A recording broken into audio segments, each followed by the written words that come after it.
Hey everybody, it's Mr. Heckenlively, your favorite science teacher, coming to you on the last day of school. So there's a couple things that I wanted to say. First of all, no homework, okay? You're done with homework, all right? And everybody passed. I really want to emphasize that everybody passed. Everybody is moving on to the next grade. I think that you guys did a great job under very difficult conditions, and even before we had the lockdown, everybody was doing really well. It might have taken some of you a little while to get your work in, but you did, and so I feel very comfortable in saying every one of you passed and every one of you is ready for the next grade. Okay, so there's something that our principal often says that always resonates with me, and she encourages us teachers to think about what will students remember of their time in middle school. And I think that's a very important question. And so what she says is it's not necessarily, the academics that you're going to remember, although hopefully you remember some of it, but what you're going to remember is how your teachers made you feel. Did they make you feel more confident? Did they make you feel that you could achieve things that are currently difficult to you? And so in my teaching, I've always tried to create that very positive classroom environment. I dress nicely because I want to take the academics seriously, but I don't necessarily take myself that seriously.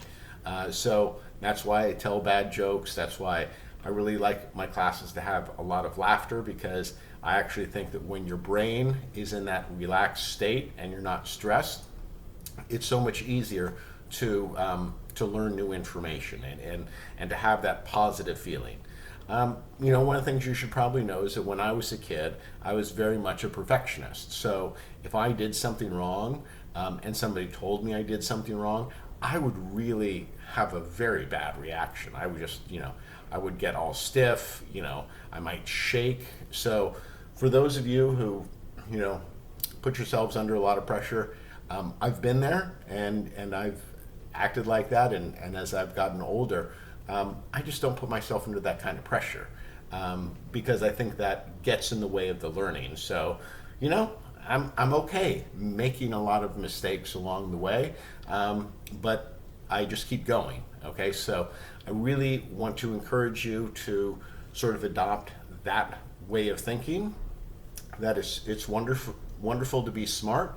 It's wonderful to know things, but just because you don't know things doesn't mean you're not eventually going to get it. And so I'm much more on developing proper skills and being curious about things rather than making sure that at every moment I'm convincing people how smart I am. Okay, so I'm very comfortable saying, "Oh, I don't know anything about that. Can you tell me something about that?" So I encourage you to adopt that sort of curious mind and have fun with life. This is the life we got, so have fun with it. I'm always in favor of enjoying yourself as you're learning things. I know sometimes people will say, "Oh, I'll feel good when," and that has never been made sense to me. I will choose to feel good now, and I'll keep working. Okay, so hopefully you do that, and I just think that makes your everyday life, which is how we live life from minute to minute, so much better. So hopefully that you have enjoyed my sort of goofy science classes, and I've made you feel that you can get this, because I absolutely believe that every one of you can. And so for me, while the principal talks about trying to make it so that you'll remember how the teachers made you feel, and hopefully they made you feel more confident than when you started the year, I have an addition to that, and that's, did I create a love of science in you? Because science can get complicated, and so what I always try to do is I try to simplify it. I like to tell it as a narrative, as a story. Oh, people thought this, and then they went and tested it. And then they either found out that that was true, or they found it wasn't true, or they looked at the data again and it suggested a different possibility.